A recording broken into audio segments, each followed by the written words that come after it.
Ladies and gentlemen, mabibi na mabwana, karibuni sana. My name is the Ultimate Gorgeous, and in case you're wondering why my voice is sounding different, is because you're watching this and you haven't subscribed yet. So please, tafadhali, subscribe, hit the subscribe button. This is a new episode that I, the Ultimate Gorgeous, will be doing here. It's called Confessions of a Maid. And Confessions of a Maid will be stories of people who went to Saudi or just the Gulf countries and came back. In front of us, we have an ex-Saudi worker, a beautiful human being, all round, and influencer, champion girl, bad girl herself. I feel like I've not done the intro justice, and I feel like she can do it way better. So please introduce yourself. Hey guys, as you all know me, and in case you're new here, my name is the Ultimate Gorgeous. Ukipenda, you can call me Nemo. I recently moved back to Kenya from Saudi Arabia, where I worked for 2 years as a housemaid, and that is all about it, and that is all we're about to talk about right now.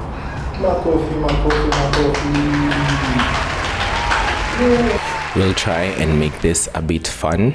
So I'll show you photos of you, and then you'll tell me what those photos mean to you, right?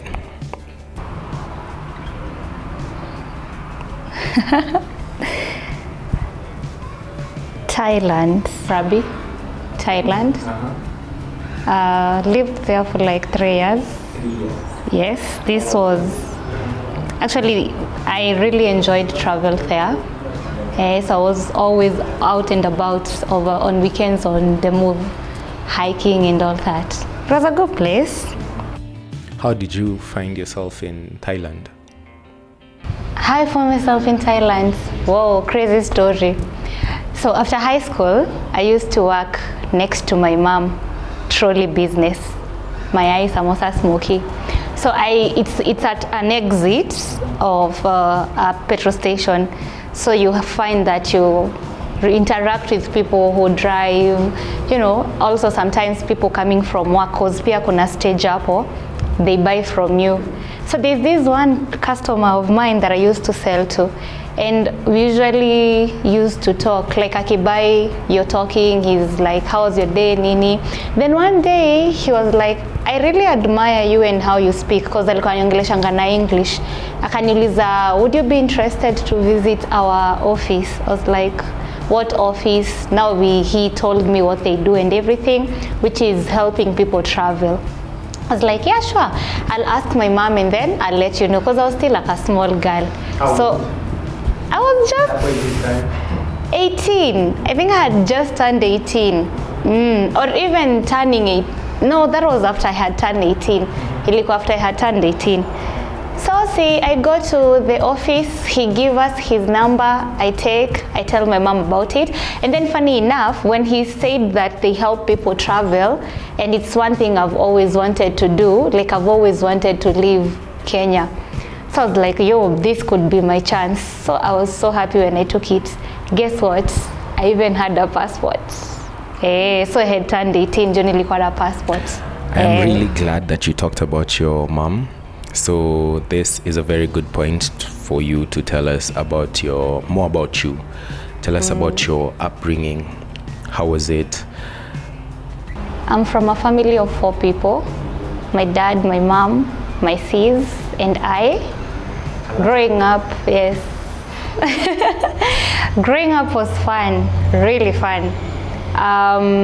It was just simple, not exaggerated, but at least we got what we wanted, like going to school, iyo pesa kidogo. You remember me, I used to be given 5 shillings nikienda shule, and it was a big deal, 5 or 10. Sometimes my dad would drop me with his bicycle. My dad used to ride bicycle. He was working with a bicycle. So he would drop me at school sometime, Evo. Yeah, it was fun. Struggles here and there, but see, it is what it is. Oh my God, I think this was one of my best days. It was one of the, like, this is at the airport in Qatar, a stopover of me going to Saudi. I was so happy, to be honest. I was, funny enough, for me going to Saudi, I wasn't that scared. Kulikuwa na two butterflies, but then I was so excited because I was waiting so much for this moment. So you were saying what made me leave for Saudi? Problems, especially financial problems. I had just dropped out of school at MKU, so and life was not going as I thought it should be going. Yes, it was not lifing. Nilikuwa at the bottom huko. Every day you feel bad, kuna lots of emotion.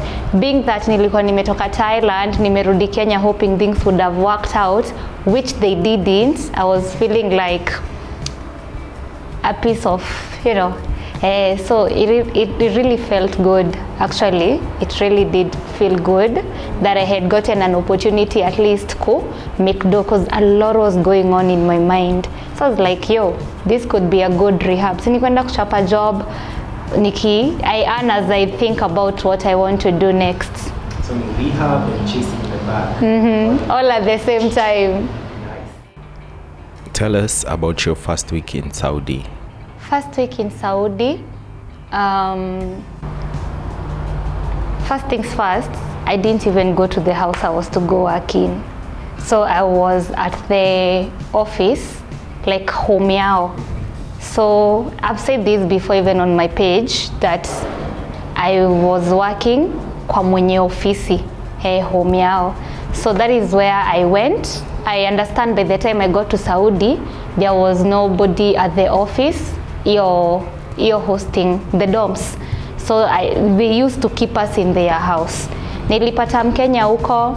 I got there, first thing nimefika, because I was promised a different salary in Kenya. Mi nimefika, first thing nauliza, I was told nikifika huku my salary is gonna be this amount, and he's like, no, this is, your salary is 900 as it is written kwa document yako. First day ya kuingia Saudi, I had an argument with the person that alinikujia airport. So he tells me, ingia tu kwa hao, we will call you later. Juu sasa ka ofisi, kuna, this house Saudi is, so there is like a waiting room hapa nje. So then there is the door, you go to the house. So mimi nikaingia, I was picked by a Kenyan lady, nikapeleka vitu kwa dorm. Nilikuwa namuuliza, you the one that is working here? She was like, no, I'm also waiting to go to work. And that is how I learned that bado sijafika kwenda mali naenda job. But the first week generally was more of interacting. I asked for them to give me the Wi-Fi, which refused kushika simu yangu, and they actually hotspotted me. So the fact that I was hotspotted, it made me a bit comfortable. Juu nili hotspotiwa na simu yao, nikaongea home, and I was good. Excellent, excellent. So you were in Saudi for 2 years, right? So kindly talk about your experience for the 2 years that you were in Saudi. I was really positive. Leaving Kenya, I knew kazi ni mob Saudi Arabia, and I left and I told God, all I need is strength to work. So I never had issues with work. And since I was positive, and more so took my time to understand what each and every person in the house I was working in wanted. There were 8 of us in the house that I was working in, and I used to do everything for all of them. So I had to understand what somebody likes and what they don't like, because if you do what people like, they tend to love you, and I think that is the secret of it all. So sometimes nilikuwa like najinyima just because of my own sake. I don't want to fight, I don't want arguments, so I just used to do most of the chores, and I had a good time. There are some days where it wasn't smooth, which is very normal by the way, but for those days when it wasn't smooth, I made sure I stood up for myself. Another thing that really helped me was my relationship with my boss, my madam boss. So usually in Saudi you'll have like so many bosses, maka tutoi tutakuoda around, but mama is that person that you need to be like, have that relationship. And for me with my madam, at least I had won my madam to my side, and she was always on my defense. She was always on my defense. One of my bad experiences was this one time I got tipped, and the person that used to pay me, so I was getting paid by my madam, by the way, but now the money was being given to the brothers and then they sent me the money. So this time I was only 3 months, by the way, 3 or 4 months then. So this time amepatiana do, and that month I had gotten some tips. So when he's sending me the money, he sent me less. He only sent me my salary, and I had given him extra. So I go and ask him, mbona amenitumia do less na nimempea extra 200 anitumanishie pamoja. And he's like, you don't deserve any tip. All this money in this house is mine. You shouldn't take money from them. That was one of my worst experiences, by the way. And I didn't go quiet about it. I actually wrote a message to him about it. I told him, if you think I'm not worthy of tips, it doesn't mean the other people in your house don't appreciate what I do for them. And he was like, don't talk about that money. I was like, I don't even want it back. I just want you to appreciate what I do and just know umenikosea. But then I told him, it was just a bit weird for a week, and then things zika go back to normal. So this was the Taima trip, actually. It was the Taima trip. Amazing. So we know that we cannot always just have bad experiences, right?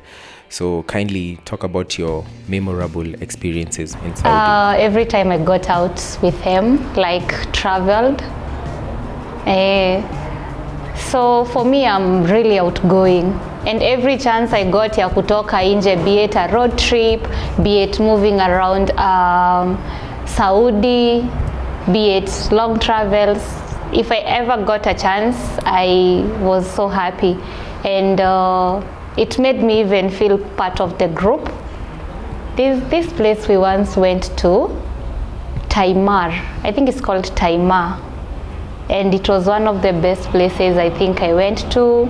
The views around Saudi, because si tulikuwa tunaenda road trip, and the music. But then I enjoy their music so much. I used to enjoy Arabic music, that's for a fact. Yeah. So that was the memorable experience. There were so many of them, by the way. That is the one that unaweza fikiria off the top of your head. Every time you get a chance to get out of the house, I was so happy. What made it so memorable? Learning about the place, and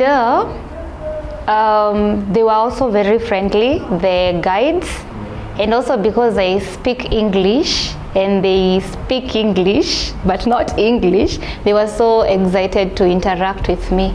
So for me it was so easy.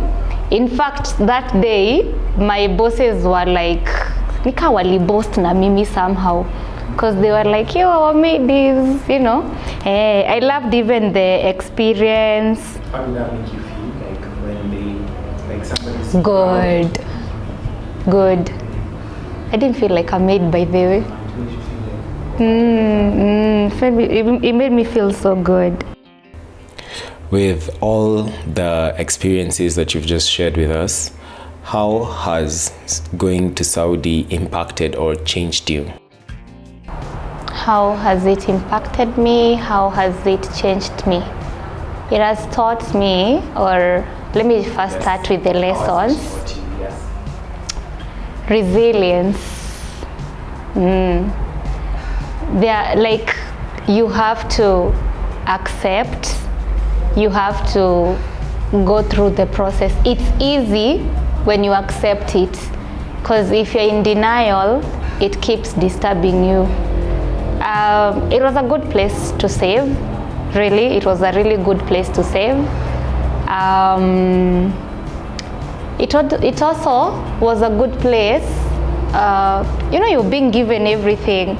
I mean, no bills, no anything. So it was a really good place knowing that you are, okay, this is my experience. I know there are other people who are not having it as maybe I had it. But for me, it was a good place. I got to save, I got to learn more about myself, and I got to interact with a different culture, something I enjoy. And yeah, it was good. This was actually among my last days of Saudi. Yeah, I think I had like a few more months to go here. Nice. So with all the experiences that you've had, tell us about your last week. Now it's finally here. You've gone, you've worked really hard, you've really worked on yourself, you've made a YouTube channel, you've made a TikTok channel. Everything now is like, everything that you're working on boils down to this final moment. So please tell us about the last week. I was tired. Work-wise, I was like, quite easy, miaka mbili ziishangi. So I was tired.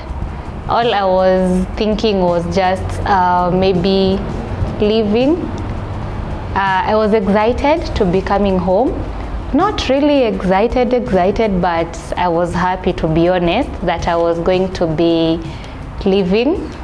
It was a good experience as well, living for me, because my boss was taking me out, because they're asking you, will you come back also as well at that time? But me, I had made it clear that I was not going to be going back, because I wanted to have some things done back here. But the last week was nice. I had so many shawarmas na chakula yao inze, and packed my things. They were not so happy, especially my madam. Until today, she texts and says, oh my God, the house is so empty without you. How does that make you? Sorry, but life has to go on. Okay, so just we have talked about the good times, the bad times, and life is just like that. So during the bad times, what kept you going? Workouts, food. Mi sikuwa napimiwa food, by the way. When I felt, sometimes I would just sleep it off, because for me sometimes sleeping things off is always an escape. But after sleeping it off, you definitely need to kuji-energize. So I had a routine. By the way, having a routine there is one of the best things one can do.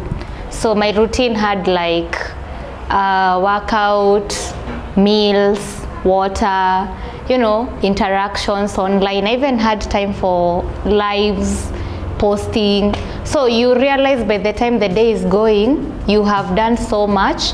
And my family used to wake up in the evening. So jioni ndo, my day could literally start maybe from 4, because my people were waking up at 4. But I would wake up at 11 to have the house cleaned. The fact that they are sleeping when you're working meant peace, So they wake up to a clean house, and inasaidia pia ku avoid hizo vita. So from 4 to maybe midnight, that is when they are up, you're making coffee, you're cooking, you're eating. But like I've told you, my interactions with my madam were not that bad, and she could listen to me. So for me, it was more of a home than a misery, In fact, there's something people usually say about them making you clean everywhere, and mine didn't make me clean everywhere, probably because I kept the house tidy most of the times. And kikuja home, I did my cleaning, like my monthly cleaning kama kawaida. I was not followed around, sijui do this, do that. It was just nice. They even saw me off to the airport. I think there's a video I shared of me coming back home. You can literally see that I was happy being seen off. Yo, this felt nice. I even cried. Hey, is this even talkable? Because it's emotions, ni feelings too, but it felt really good. Like there's always something between a mom and a daughter or a son. Like you can't even explain that feeling. Hugging my mom felt nice. To a point I got so emotional. It was at the airport, JKIA. I had just landed. Guess what? I landed and they were not even at the airport. Imagine, ndo wanakujia. So I called them and they're like, ndo tunakuja. Then my luggages had like an X mark. So I was like, let me just sit down. Watu wote waende, then I'll go among the last people just to buy time as I wait for them. At that point, I was not even thinking of how am I gonna, we uko tu nangoja ufanye pass yako.